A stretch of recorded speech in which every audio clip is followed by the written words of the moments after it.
St. Petersburg, founded in 1703, becomes the center of Peter I's experiment of transforming Russia into a Western power. And possibly what is most important for Peter I at this time, as he creates St. Petersburg out of a marshy, unhospitable place, is that St. Petersburg is not Moscow. Peter I conscripts large numbers of peasants to work in this marshy area to essentially build from the marsh up this new capital, this new site of Peter's power. He forces the peasants to build this capital, and then he forces the Muscovite merchants and nobility to relocate and build their homes in this newly created capital. Essentially, Peter I is furthering the state's interests and trying to push the Muscovite merchants and nobles westward, away from Muscovite stagnation, in the hopes that if they look Western and they live Western, Russia will become Western. Part of this vast absolutist experiment then is to create a large standing army, and so by 1705, Peter I's state regularly conscripts a vast number of peasants, one per every 20 households, and this conscription quota will remain in effect until the military reforms of 1870.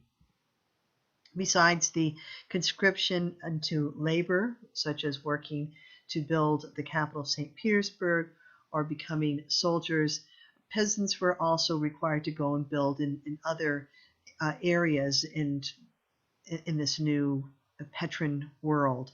So there were tremendous demands placed on peasants to work, whether as construction workers forced by the state or in terms of the army and navy. Peasants were not always very happy about this, as can be seen by 1712. Peasants that were conscripted as soldiers were branded on the hand, indicating that runaways were a problem. Peter I loved boats, and he loved the navy, and so he creates a navy essentially from the water up. There had been no navy before Peter, and then he creates one. It was very expensive. Historians argue that there was very little real return on this very expensive enterprise. Russia is a land power, and the navy fell into rapid decline upon the death of Peter I. But creating this navy also highlighted the need for competent officers, for the need of educating the nobility to become officers in the navy. And so Peter I established the Naval Academy. The absolutist state needs resources. It needs revenue, it needs labor, and it needs a lot of it. The top priority of this absolutist state were war needs. As we can see, Peter I was fighting wars for most all of his reign. And so one way that the state attempted to get as much revenue as possible was through taxes. And the state then tried to collect taxes on almost everything, as we've seen. The beard tax is one way, but by 1724, the soul tax was levied on all adult males, peasant males, and that becomes an important source of revenue throughout Imperial Russia. And also Peter I recognized that encouraging domestic manufacturing was important in terms of not only being able to fight wars using Russian goods, but also to build up Russia's infrastructure. So the war industries particularly were being created and advanced during this time. Rope making, uniforms, cannons were becoming major industries at this time.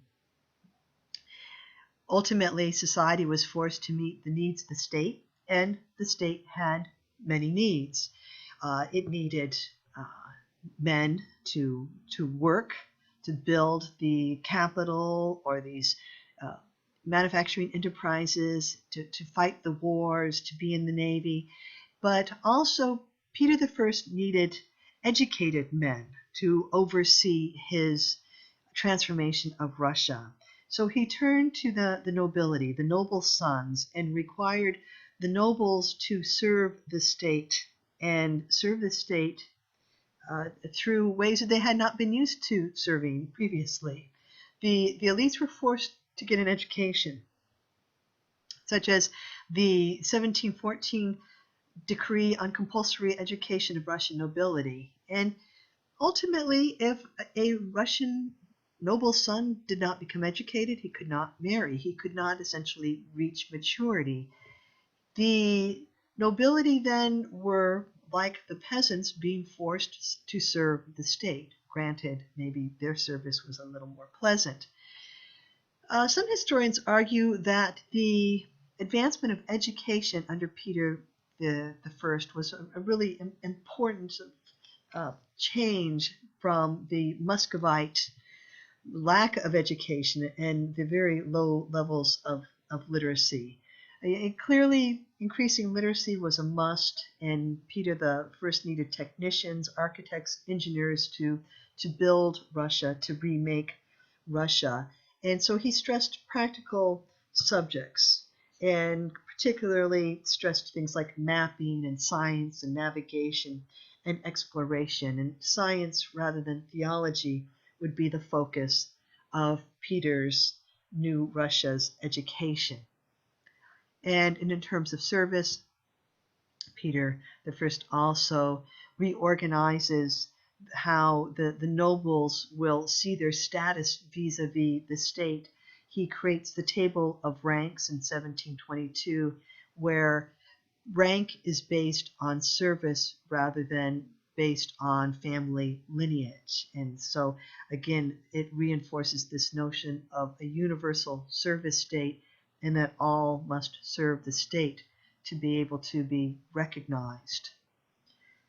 Peter I also created a new Russian political system in many ways. This new administrative structure was based on European models, specifically Swedish models, and this creation of these administrative structures was to promote efficiency and increase revenue. The Senate, created in 1711, was probably his most successful creation of the new government. It was one of probably the greatest achievements in his political reform. He also attempted to restructure the rest of European society, as you can see with this slide, sort of from the top down. The Procurator General in 1722, a series of colleges, the system of colleges that created sort of a vast bureaucratic network. He tried to create greater reforms on the provincial level, and the regional level, and also on the judicial level. So he does try to promote efficiency and increase revenue through his state institutions. Peter I and religion, as you have seen from your readings, Peter mocked religion, created sort of a parody of it, of the Orthodox Church, in his group of the vastly extravagant, supremely absurd, omni-intoxicated synod. Peter did not have much use for religion, and ultimately he created what's known as the Holy Synod in 1721. And the Orthodox Church is made into essentially a branch of the state in the ecclesiastical college.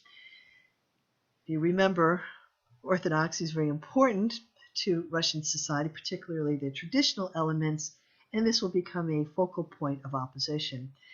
Peter the First was also gaining a great deal of opposition by traditional Orthodox believers because he would melt church bells down into cannon to create more armaments for his state interests of fighting wars.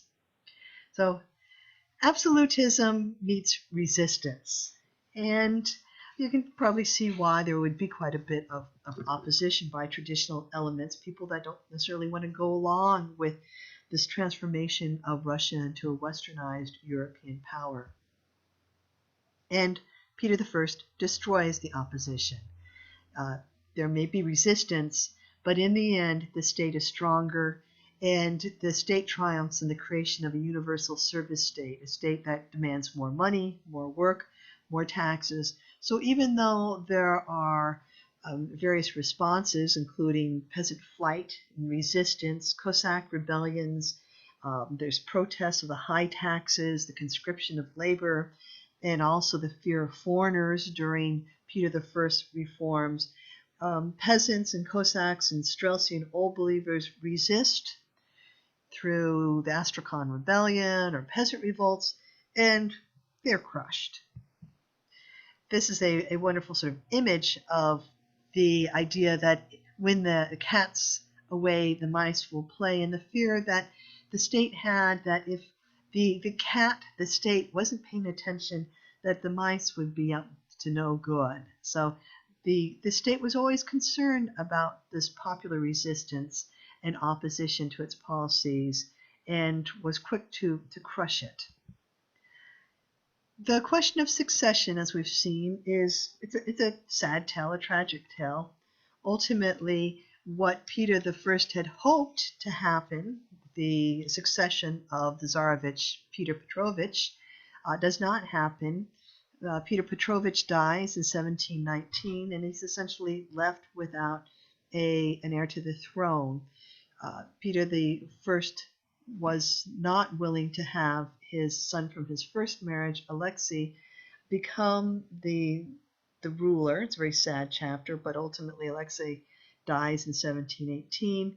Peter I enacts the decree on imperial succession in 1722, wherein the emperor says he can state who will be the heir, and then he fails to do that. So when Peter I dies, nobody is declared as an heir to the throne. There's really no good choice, and his second wife, Catherine, assumes the throne and rules as a figurehead until her death in 1727. Well, that raises the whole question of the meaning of this all. Peter I, along with his men, Peter's men, transformed state and society. What were the legacies? Some historians argue maybe the greatest legacy was the creation of two Russias.